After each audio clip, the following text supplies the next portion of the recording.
this year's training theme with Shinden Furoryu, is also based in this movement from the Sanshin. Shinden Furo actually grew out, largely at least, from Gyokoryu.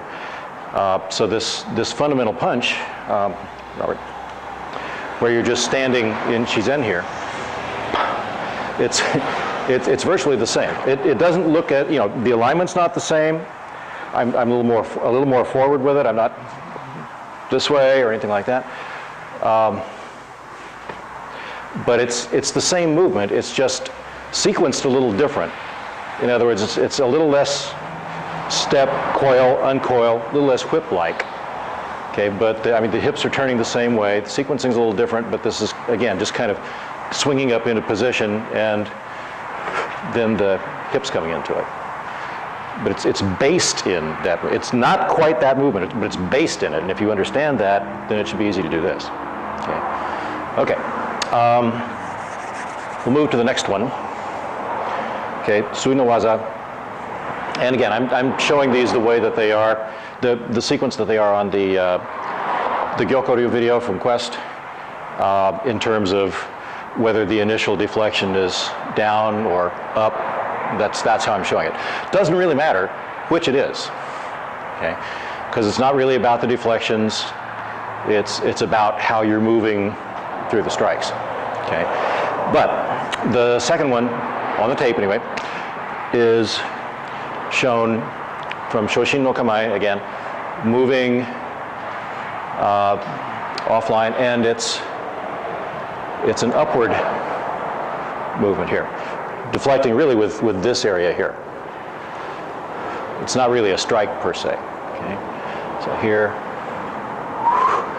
then as you shift on in, you're coming in and raising this other hand right to your forehead, top of your forehead, as though you're a unicorn. You're grabbing your horn here, okay? So think horning. And so we're here, shifting. Then from here, continuing to step. Again, you got this coiling thing going on, uncoiling into the strike. Now again, in the actual classic form, you know, you really elongate and extend it into it. But again, I'm trying to get this idea of just getting the fundamental movement while keeping your balance and not exposing your face to a strike. Okay, so here. Okay. So again, you want to get that same alignment here, all the way through this shoulder here. Okay, the hand formation, again, that's relatively unimportant, but from a technical standpoint, starting with the fist closed, if you'll have your thumb tip right on this middle joint on your index finger, just leave it there as the hand opens, and you have the correct hand formation. It should still be right on that joint. Okay. But you're actually striking with the padded area here. Okay. Okay, so one more time. We're here, this, here. Okay, go ahead and play with that for a minute.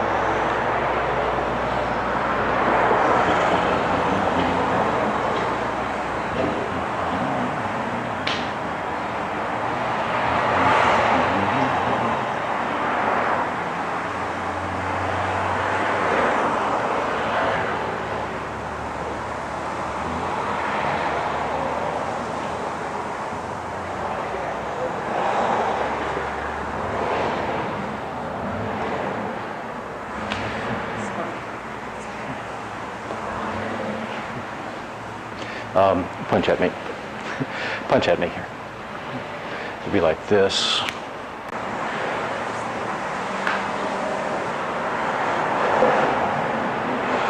Okay, hold up for a sec. And I'm seeing, I need to point this out because I see almost everybody doing it. And it's a thing not to do. Now I said, the movements in the Sanshin typically are larger, more elongated than what you would do in actual application. But there are still things in terms of proper structural alignment and not leaving yourself open and things like that that you need to pay attention to. I'm typically seeing people doing this. I want you to watch, I'm going to step in and do the Shito here, and I want you to watch my right elbow. Okay, so we're here, See how it's going way out to the side here? Not good. Because if you do that, then what ends up happening typically is you're trying to do the strike, you're trying to generate the strike from the arm. You realize, you're realizing, okay, the strike's supposed to come in at this angle. So what you're trying to do is you're trying to do it by pulling this elbow in so that you can do it. No, that's not it. What powers it is the legs, the hips, and the spine. Okay? So as I do this, watch the elbow again. Here. It's still in this position. It's still a shield here if I need to intercept something with it. Okay, at the point where I uncoil, it's the uncoiling that does it. The arm actually stays in this plane here. See, in other words, it's not a swinging strike. It looks like it. It has an impact as though it does, but it's very deceptive in that sense because it's really pulling this side back as you uncoil that powers it. Okay, a few more times.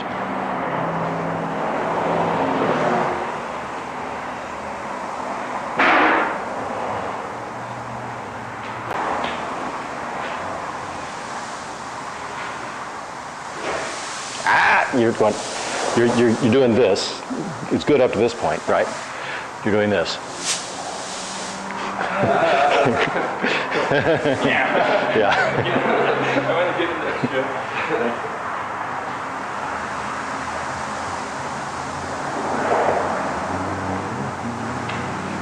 Buster, your elbow.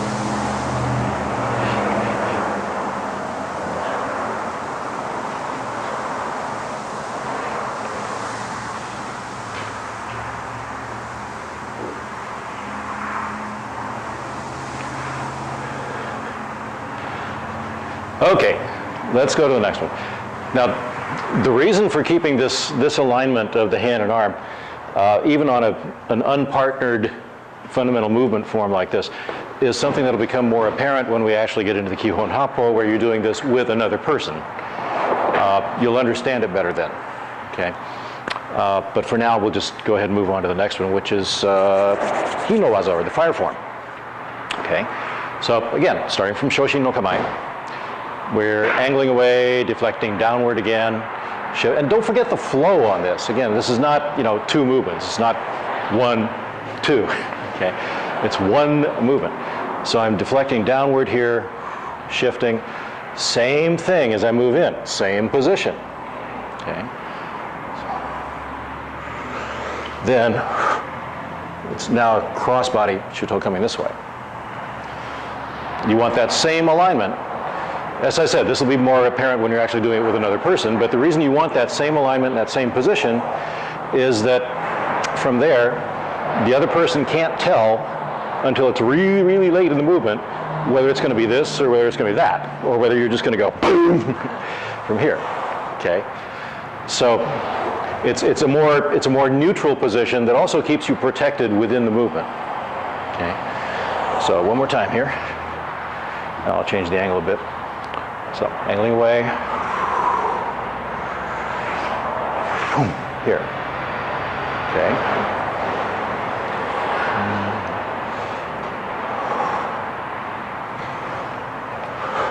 So. Okay, go ahead and play with that.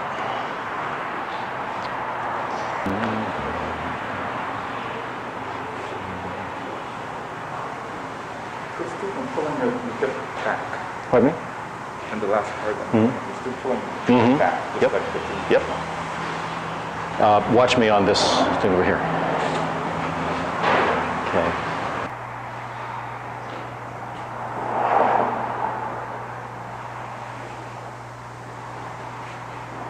Okay, your weight is too far forward on your front leg as you do that. You're like coming in here this way. Now, it should still be centered to slightly back. Camille, did it again, sorry. Marius was making a good observation here that I think is kind of important to share with everybody. Doesn't need to be on camera, but. Well, I was watching just from behind when they was hitting this thing, that it seemed to me that like his energy was moving the same way, both ways. It just decided to extend it through here or through here. There was nothing different. And it was clear for me when he punched forward. He said, yeah, everything, all the alignment was the same in the back. So he just... Yeah, watch this again. I'll just get in position here where I'm just ready to hit, right? Okay, and just keeping this where it is, just uncoiling. And that uncoiling is, of course, a circular movement. Same thing here.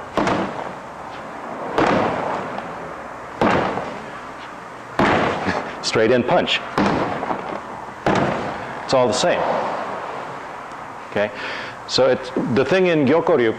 You know, you would think with all the circles in here, you know, why aren't you seeing punches going like windmilling around and stuff? Well, I don't know if any of you ever have played with a slingshot, or not a slingshot, this kind of thing, but the older style sling, which I did a lot on my granddad's farm in Texas when I was a kid, and got pretty damn good with it too. I could launch that thing about, launch a rock about 100 yards with that. Take an old fallen apart shoe or boot and cut the leather tongue out of it for the pouch. Cut a small hole, diamond shaped is good, in the very center of it to actually grip your shot a little better. And tie a leather thong on, make another little pair of holes on the ends of this and tie a leather thong on each end. You can put a knot in one end, I mean, not a knot, but a small loop in one end that you can loop over a finger so you don't lose the whole thing. Put a knot in the other end so you can, on the other cord so that you can hold it well in your hands so that they'll end up being the same length here. You put the thing in there. And it's a similar kind of thing. You're starting it, this is a very circular motion. At the point where you release, it's going straight. Not to mention very fast and very far. And actually, I never thought of this, but if you want to do that sometime, go to Tandy and get yourself some little piece of leather that you can work with, and make one of these. Find yourself some open area where people aren't walking their dogs and stuff, and play with that. You'll really actually have a much better understanding of the Gyokoryu movement. If you can get that, first of all, your first challenge is just going to be to get it to go in a straight line in the direction you want it to go in. It's the point where you release, okay? But then once you got that down, then you can start getting more refined about it in terms of aiming and actually hitting targets and stuff like that. And then too, you've also got a nice actual weapon you can use in some other contexts where you've got some distance, okay? And it's quiet. And it's quiet. It doesn't make a loud bang or anything like that. Okay, let's move on to the next one. So the next one is hunokata, or the wind. And this time the position you're starting from is, guess what, the same one. Okay, Shoshin no Kamae. Again, angling away, deflecting down. Like I said, in reality, you should practice these both, deflecting down, deflecting up. I'm just showing you the way they're shown on the Quest video for reference, okay? But from here, you're deflecting, and this is almost like the very first one, Chino Waza, except that as you step in, instead of this being a swinging kind of strike as you come in, it just goes right here from the hip socket, and it's actually a linear piercing thrusting movement as you uncoil, which actually is the punch I was showing off camera a little bit ago, where we were coming actually from this, right, and just coming in. Well, it actually is that same movement. If I were doing it not as a boshiken, or even if I was, but say a furoken or something, that same idea here. Okay. So it's a linear thrusting thing. The arm should still be very relaxed. What this is about is generating the power with proper structural alignment in sequence from the feet, through the legs, through the hips, through the spine, through the shoulder, and then the arm. The arm itself should still be pretty relaxed. I'm not saying you don't use it at all, but it should still be pretty relaxed, and it's keeping the proper structural alignment with it at the point of impact that does everything for you. Okay? So again, you're here. Now, a technical point about the Boshiken strike that is a little different from just doing a straight Fudoken punch is that it actually doesn't just go in a straight line like that. There's a little snap at the point of impact. It's coming out and it goes boom into the target that way. Okay. Don't worry too much about that right now. The point on this is not so much about the strike as it is, again, taking this same kind of fundamental movement and turning it into a thrust. That's really where the most basic punching method in the Bujinkan comes from, is from this form in the Sanshin. One last time. So here, shift, keep the flow. Boom, here. Okay, try it out.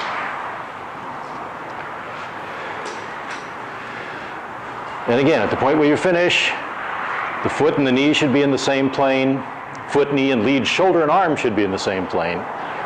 And you should be able to draw a straight line from your leading fingertips all the way through to your rear shoulder. This type of formation. Yeah, for all of these are all about this coiling, storing energy, and then uncoiling in some way. Because I think I've been doing this. Yeah. That type of Okay, let's leave this off camera, but since it came up, I was just asked about the little snap at the end on the Boshiken. Why would that have to be there? Well, it doesn't always have to be there, but it typically is. And what that's for, and you'll see why in a moment. I don't want this on the camera. Robert, let's see, run over here. Okay, let's say, for instance, that I'm just coming in this way. Okay, solar plexus. With that snap there, takes it in and down. So if I'm going for the solar plexus, where I'm actually going here is the solar plexus, yes, but I mean that's where the bulk of the fist is. But the thumb tip is going to be hitting the xiphoid process, that little flap at the top there, and it tends, if you do it this way, it tends to tear it loose, and it then starts gouging and scratching on the liver.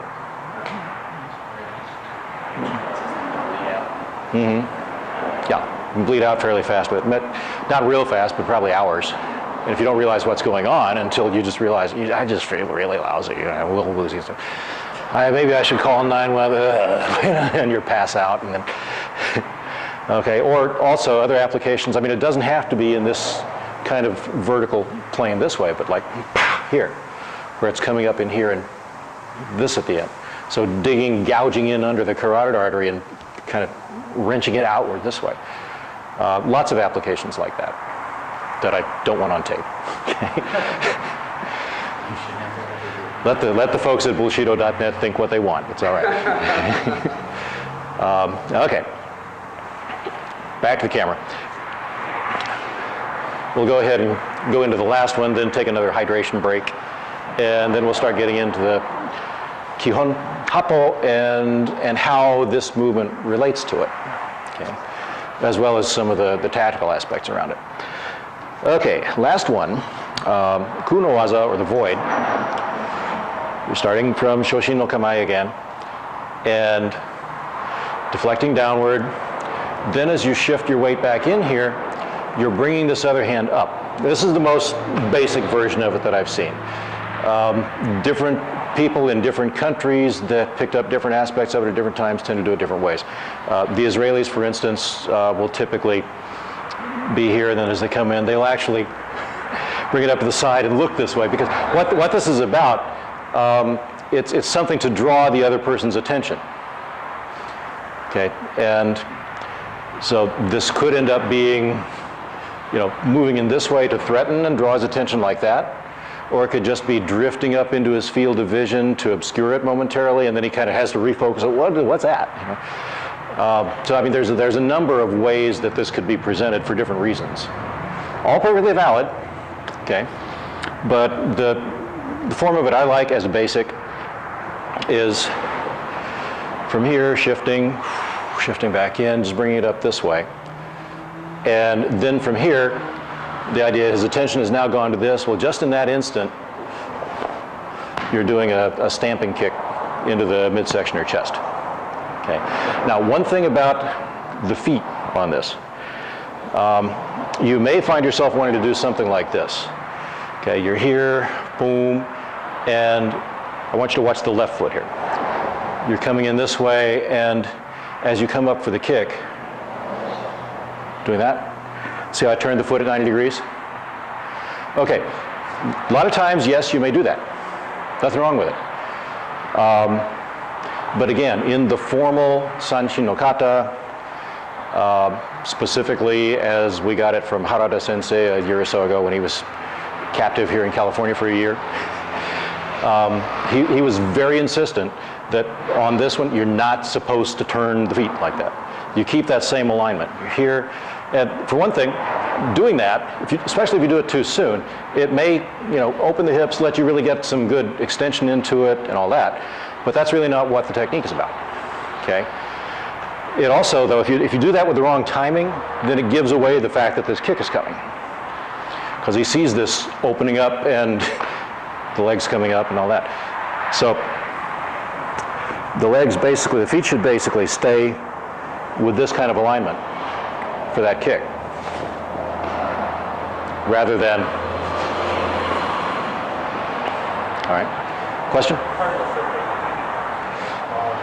It's the heel. It's a heel stamp. Okay. One more time. So here. That way. Okay. And you're back down to. Okay, go ahead.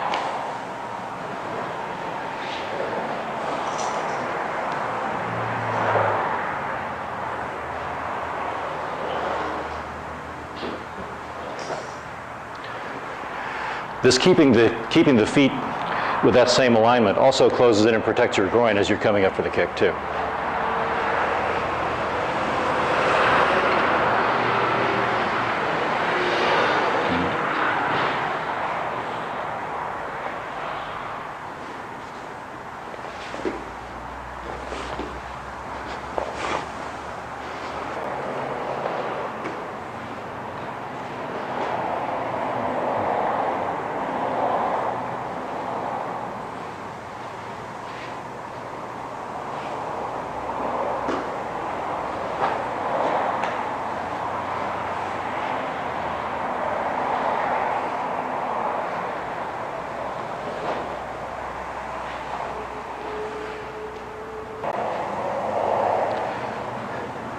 Okay, so let's break this off for a second and just address the kick. Okay, Adam was just asking. Okay, when you're doing this kick, how high are you going? How high do you want to cock the knee there, or the leg? And that brings up what you might consider basic versus actual methods of kicking. What you'll typically see taught in terms of the kick is that you want to really kind of like really bring the knee up, and even I'm actually hitting myself in the chest with the knee. Okay, and then it launches out there. Okay. Now, that's not necessarily bad. There's times when it can be a good thing. It's not the way that I prefer to do it. Again, talking about the whole concept of flow within this form. If you're doing it this way, that's still, up and out. It's still pretty quick, the way it flows together.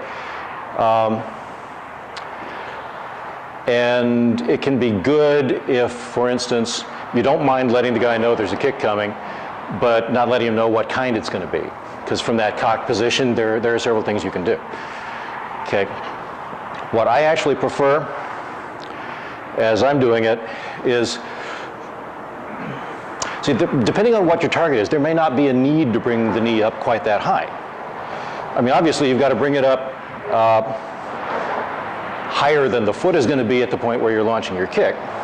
Okay, but it doesn't necessarily have to come all that way up in order to drive forward that much. And what I tend to like to do with this is from this and here is to basically, the knee still comes up first, but I want to do this with a kind of with a feeling of bringing the heel in as nearly straight a line as I can manage directly into the target. So instead of this broken 1, 2, it's more of a 1. That's not swinging the leg up, it's still thrusting in with the spine and the hips and the legs, but it's a more direct and thus more deceptive way to do it. Okay. Again, my personal preference. I don't care which one you do when you're just practicing this as a basic form. Okay. Watch again though. Here, 1, 2. Okay. Versus 1. All right. See if you can do it that way. Go ahead.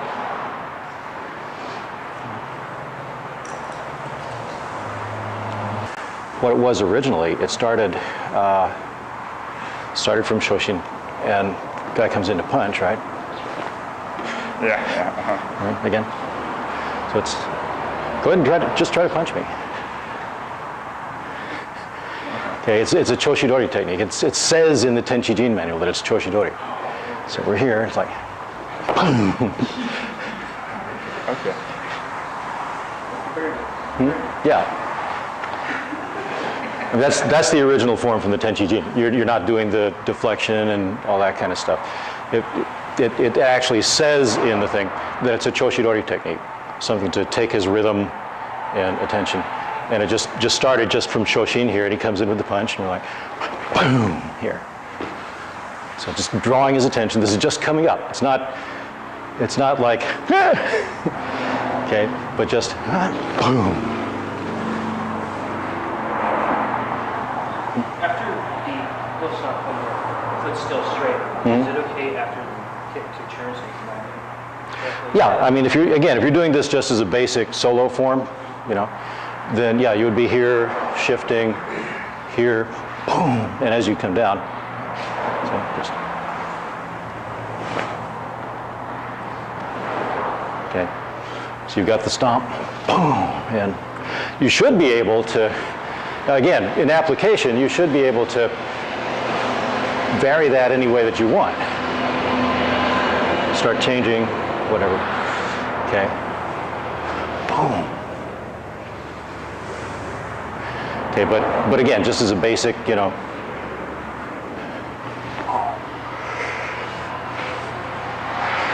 Okay. Okay, let's take another hydration break, and then we'll move into the Kihon Happo. Okay, let's move along. Kihon Happo. This is a series of 8 fundamental techniques where we're talking about actual applications now. And the very first of these, well, the first 3 have to do with specific kamae that are used in Gyokoryu. Okay. And you'll see right off the bat, I think, where some of the Sanshin movement comes in, because the first of these, which is coming from Ichimonji, yeah, first, okay. Ichimonji no kamae. First of these actually is like, it's basically just like the Sui no waza, or water form, from the Sanshi no kata, except instead of starting from Shoshin no kamae, it's starting from this posture, Ichimonji. And the whole thing is more abbreviated, a little sharper. Okay, but a lot of the same, it's the same kind of movement, and a lot of the considerations still apply. Robert, if you'd help me out with this one. Okay, sure. First of all, as far as the kamae goes, you're not so far back. Okay, weight's a little more centered. And instead of this kind of bladed alignment here, it's a little more rounded. Think of yourself almost like you're holding something here. And the lead hand now is angled, really it should be going just right past his shoulder here. The idea is you're creating a shield here. In other words, it's not pointed straight at him like this, but slightly across this way. Which means that if he comes in and punches, you know, again, you're easily able to intercept. Okay. And the other hand, the whole Boshiken thing again, but instead of being snugged in down here, it's right in at the hollow of the elbow here, which kind of keeps both hands forward where you can do stuff with them, but it also is very handy if you have, say, a shuriken, a small knife, or something like that, that you may be hiding in here, that boom, you know, then in with them. So it has a lot of uses. Think blinding powder, pepper spray. All right. So you're facing him this way, and as he punches, now realistically, if I'm in a good perfect kamae like this, you know, he's probably not going to punch. But if I deliberately let myself get a little out of alignment, I did that actually with my legs, not by going, oh, there's an opening, okay. Now that's the kind of stuff you'll see in a karate tournament or something. This is more subtle than that, where instead of, you know, it may superficially look like a good kamae, but I want you to watch my legs. I just let myself get a slightly poorer alignment, and it's just, suddenly he just feels like he can punch. So this is, again, this is not so much the basic form, it's a way that tactically you could use it, okay? So we're here, he comes in with the punch, I'm going to angle away, and we're doing this ukanagashi kind of thing here, except that now, once again, this time, we're here, bam, and it's hitting this way, okay?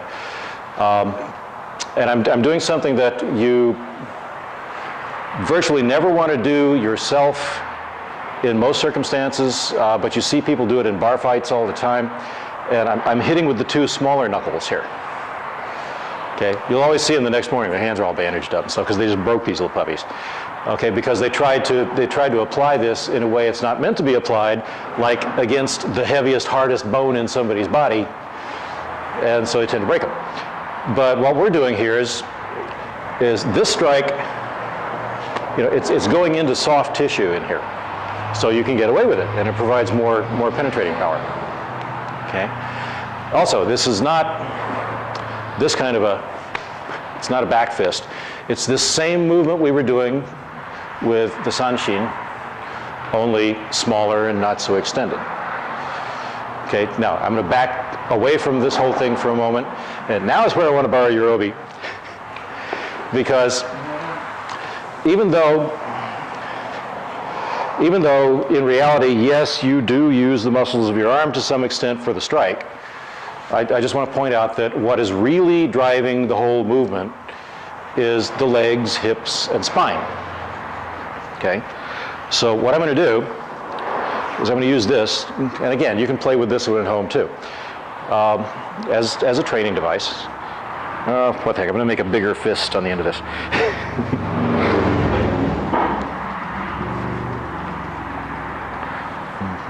Here we go.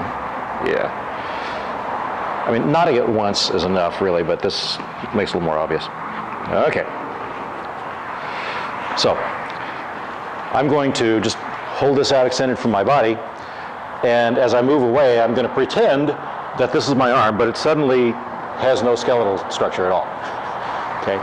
So now it's just meat flopping there with the fist on the end of it. Okay. And me with no Viagra. Okay. So anyway, so now, as I move, I'm going to just let go. You know, like all the bones suddenly got lost here.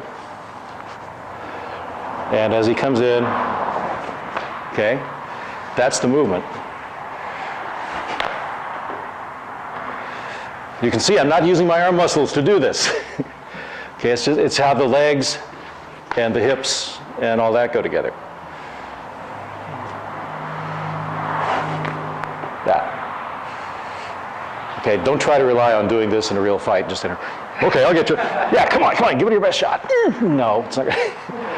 But part of what's doing this is also the swing of this thing, gravity, as it starts with the movement. In other words, if you start from here, you're probably not going to get much out of it. But if you work with the momentum that gravity generates here, when you got that. And it's, so again, it's this whip-like movement. Okay? So once again, so I'm just going to keep it connected at the side of my chest here. That. All right? So I'd like everybody to play with this for a minute. And if you don't have an obi, then get in line with somebody who does have one. There's a couple up on the shelf. Yeah, there are a couple of obi on the shelf over here too, from previous classes that people left their stuff. Let me see this again. What actually gets it to move correctly is that as you turn into the strike part of it, this hip is pulling in. That's what's actually getting the oomph into it. And that's what you do when you do this strike as well. It's pulling this hip in that's driving this.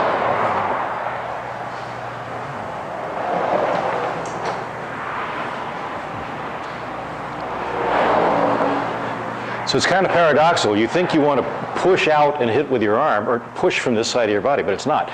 It's pulling.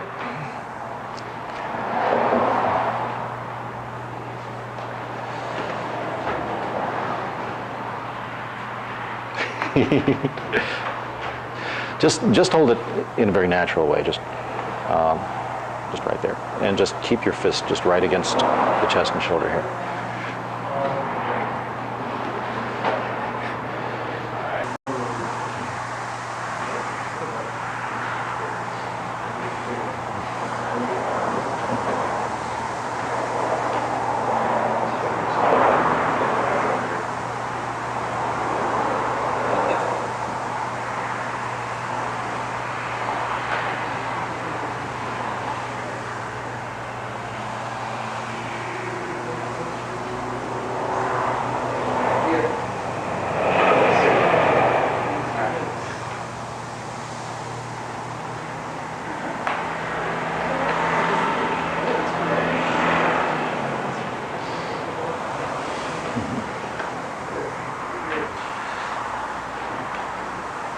Okay, now probably the hard part to grasp at this stage is that what you're doing with the obi there is the same movement that should be going on when you're doing this one from the sanshin.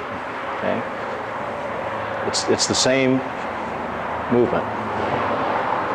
Okay, it's just shorter and sharper. Okay, so just file that away as something you can play with at home. Okay, don't even need a mirror for that one. You can tell when it's moving correctly. Works better when you got somebody who can actually punch at you, but you don't really need a partner for this. But it's a great way to work just on this fundamental movement. Okay, now next step on that. In the sanshin version, you're doing this big ukinagashi thing, and then stepping in, big elongated thing. Well, for here, you're here. So it's boom, pow. Okay. Okay, but here's the other thing. The way I've typically seen this done, people put video clips online of Kihon Happo and stuff like that, and then they get roundly criticized as unworkable because in a lot of cases they are. Just because something is a basic or fundamental technique doesn't mean that you can't apply it. You just have to think about what's going on tactically between you and the other person as you do it. So for this initially, just the strike initially here, this bam, okay? What I've just done is with this movement, this is moving his arm out some, I've opened up some space here, okay? Now, if I just did something like boom, oops, okay? That's, watch this again, we'll change the angle. This is kind of suboptimal. People just go boom, boom, they don't think anything's gonna happen there. Well, guess what, okay? But if you're doing this correctly,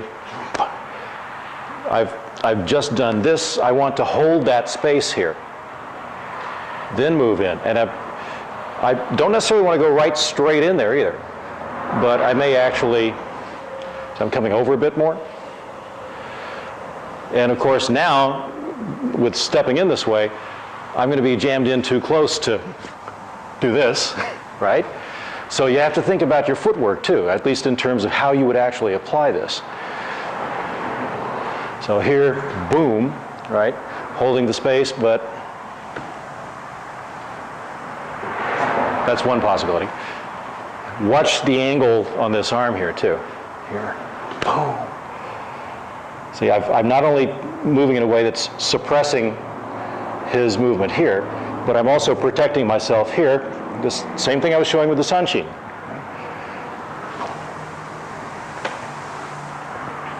Okay, again. Here. Okay, play with that. When I kept hitting myself in the belly with the, besides here, just being a little bit larger, that was cured by pulling the hip over. Yeah. Okay, got the space here. Let's think about this a little more from again, from a tactical kind of perspective, not just a movement perspective.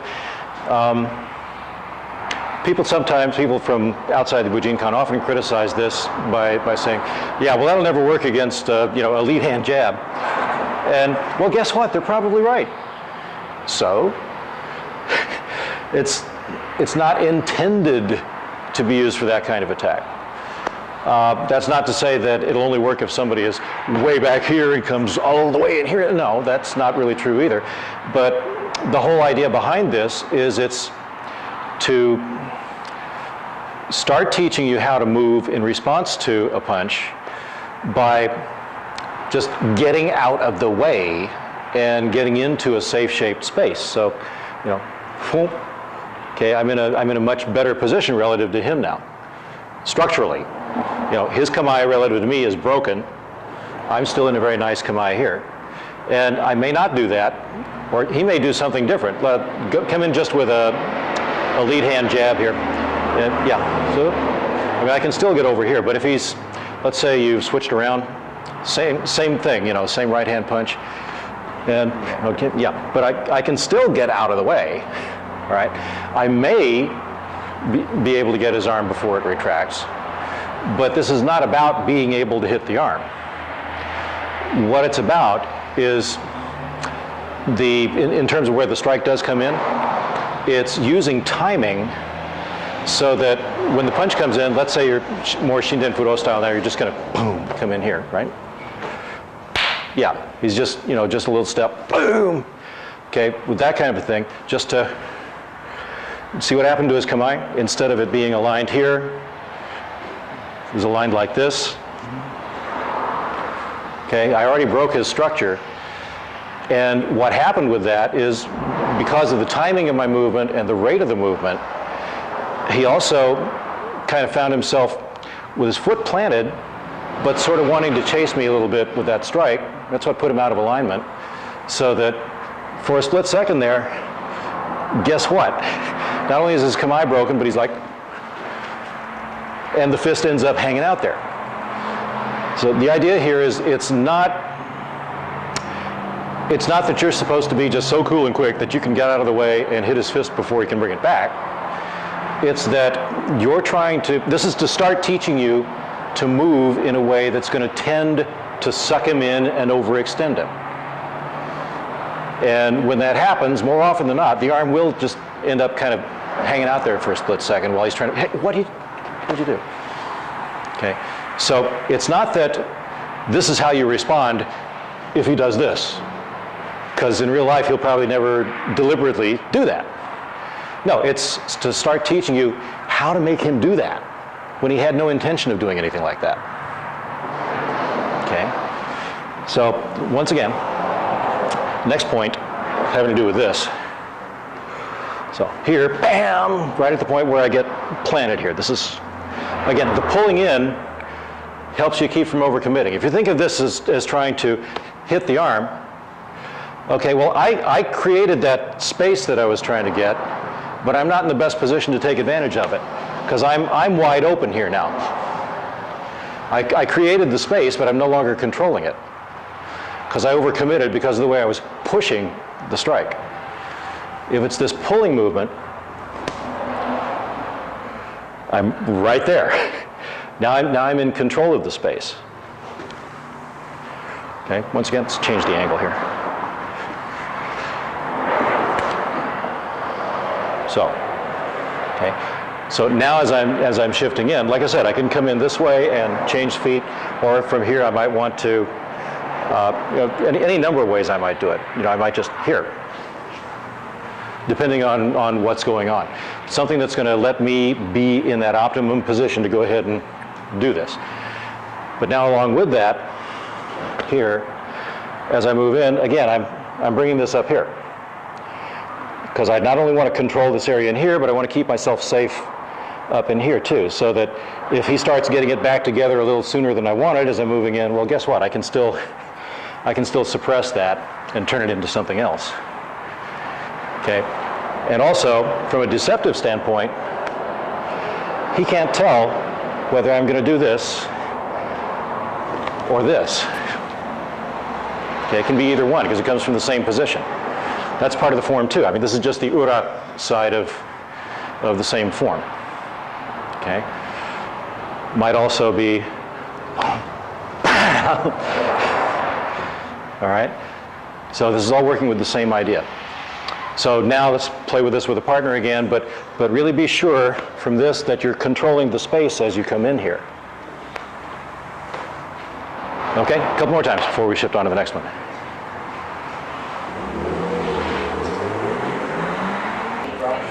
Okay, here's another important point, and again, this will relate both to the Sanshin version of it and to the tactics of what's going on. Okay, if, let's see, again, Russell. Remember how, okay, first of all, no attack yet, but in the Sanshin form, we were emphasizing, this, again, big movement, but now we're really exaggeratedly coiling here to store energy and then uncoiling with whichever the strike was. Okay, when I'm doing this with a partner, again, it's all smaller, but, okay? So I'm just coiling and in position here. Okay, I can uncoil with, whatever I want, but I'm still not committed to the strike from way back here. So I can change up to any point where I'm actually ready to deliver it. If I do this, then if I'm here and I hit and I'm just going for the strike, then he can see it coming from a mile away. I'm also not controlling the space well. So that way that I'm stepping in and kind of coiling in here to store energy also enables me not only to change my strike, but since I'm not committed to its final form yet, it also lets me change and adapt to whatever else he might do from there. Q to whatever else. Okay? So it's, you shouldn't be thinking of this, okay, the technique is you get back here, you hit, and you move in and you get him. No. It's you hit, and you control the space and be ready to do anything you need to from there. Okay? Very, very, very important point. You shouldn't be committed to the strike all the way from back here, even though you may be working on a basic form. Okay? All right. Let's go ahead and move on to the next one, Jumonji no Kamae. Now, the nice thing about this is your initial Joranuke or Ukenagashi is going to be the same. It's just the Kamae that you're starting from is different. Okay? So, I mean, Jumonji no Kamae, here's the Boshiken thing again, right? It's crossed here. This actually is a version of an esoteric Buddhist mudra, yeah, which has to do with, basically has to do with warding off evil. Jumonji no Kamae, the name of it. The Jumonji refers to this position of there being crossed, and Hatsumi Sensei has referred to it before as being kind of an Eastern metaphysical equivalent of holding a cross up in front of a vampire. Okay, so you're starting with that, and as he moves in, you're again moving away. You've got this same strike going on to open up the space. Okay, but the strike you're going to use is different. It's a different way of using your body to generate power for a strike within that space. Okay, So you're here, you move out of the way, and it's this boom. Now, again, this is not a 1-2 movement. This way. Okay. It actually, I'll do this slow, but I'll try, I'll keep the flow going on this. Oops, sorry, wrong. So we're out here. Okay. This way. All right. It's not with that break in between the movements. It flows, kind of corkscrew, spirals into that.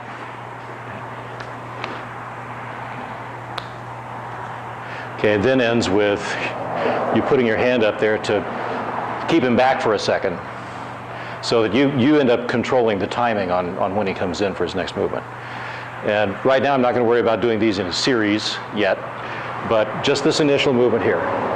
This, here, okay, and to here. Okay, play with that for a minute.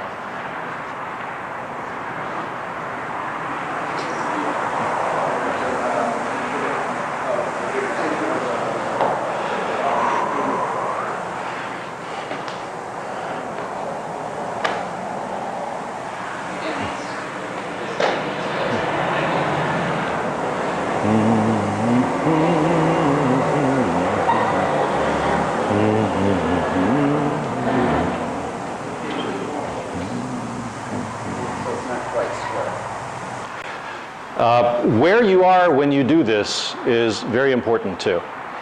Okay, Robert? If I do it like this, I got distance from him where he can't hit me, but I really can't effectively hit him either without really exposing myself. Okay? So where I want to, whoops, sorry, wrong command. All right. Where I want to be is over in this kind of a position here, where following the hit, I can hit him. This is just by uncoiling and changing the structural alignment. See, from this hit, this kind of coils me in a different way, and then I'm uncoiling. So I'm in position to hit him. Can you hit me? Geometry is a wonderful thing. Okay, this is just applied geometry here. So here. Okay, and so I should be able to hit him at will from here, while he should be unable to reach me with either hand. Okay, so which means you're coming over a little bit more. All right, a couple more times.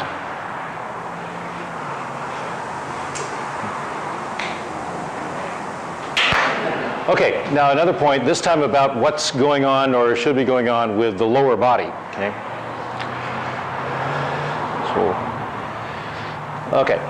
So from here, I get out of the way, I go over here to my happy place, and then I go ahead and nail this fist.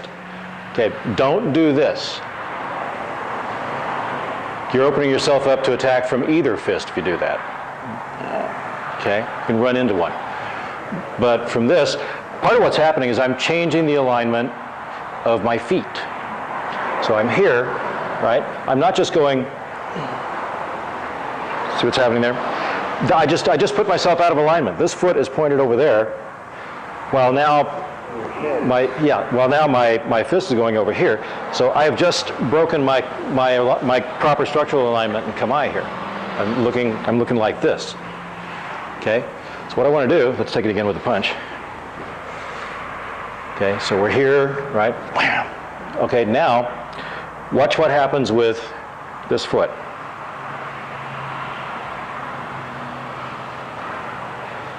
There's a slight pivot on the knee going on there, so that the knee and the foot are now pointed toward him. So from this,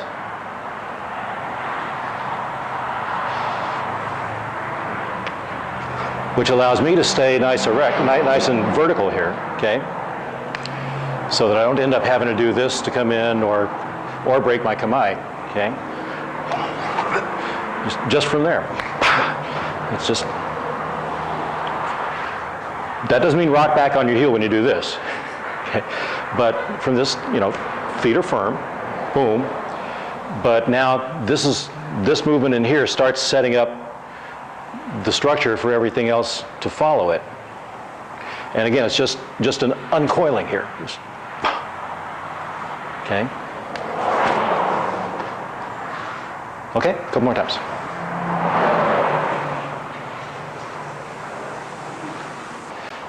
Okay, the next part of it, Robert again. So, yeah, the bit with the hand up in the face, right? It's kind of like we're here, we're going, no you don't, stop, okay? Except it's, again, it's a continue. And it just drifts right back up here. So it's not 1, 2, 3. Once again, it's, okay, it goes up there, boom, just drifts up with your movement. Okay, now, again, this not only is a way of showing you how to use the space differently, both in terms of striking within it and holding the space, but it also is a training form that starts giving you some ideas on how to control your opponent's movement in terms of his timing, his rhythm, the direction of his movement. And that's what we'll show next as we transition into the next of these, doing it as a series. Traditionally in Japan, usually you'll do these in a series of 3. You know, to one side, then the other side, then the other side, okay? But I'm going to stop from this point. So we're here, wham, wham, wham. Okay, now, sure, if I hold this up here forever, he's going to either bat it out of the way or he's going to grab it and try to do something with it, right? But again, that's to just boom, stop him for a second. Now, as I start to withdraw, see, it's broken his rhythm. And now he's really hacked off and really wants to come in and attack. That's where, oh, okay, we're doing this again. Okay, so now just do it in a sequence of 2. One more time. Just here. Okay. Once again. So, just that. All right, go ahead. And then I'll explain some things about what's going on in the midpoint there.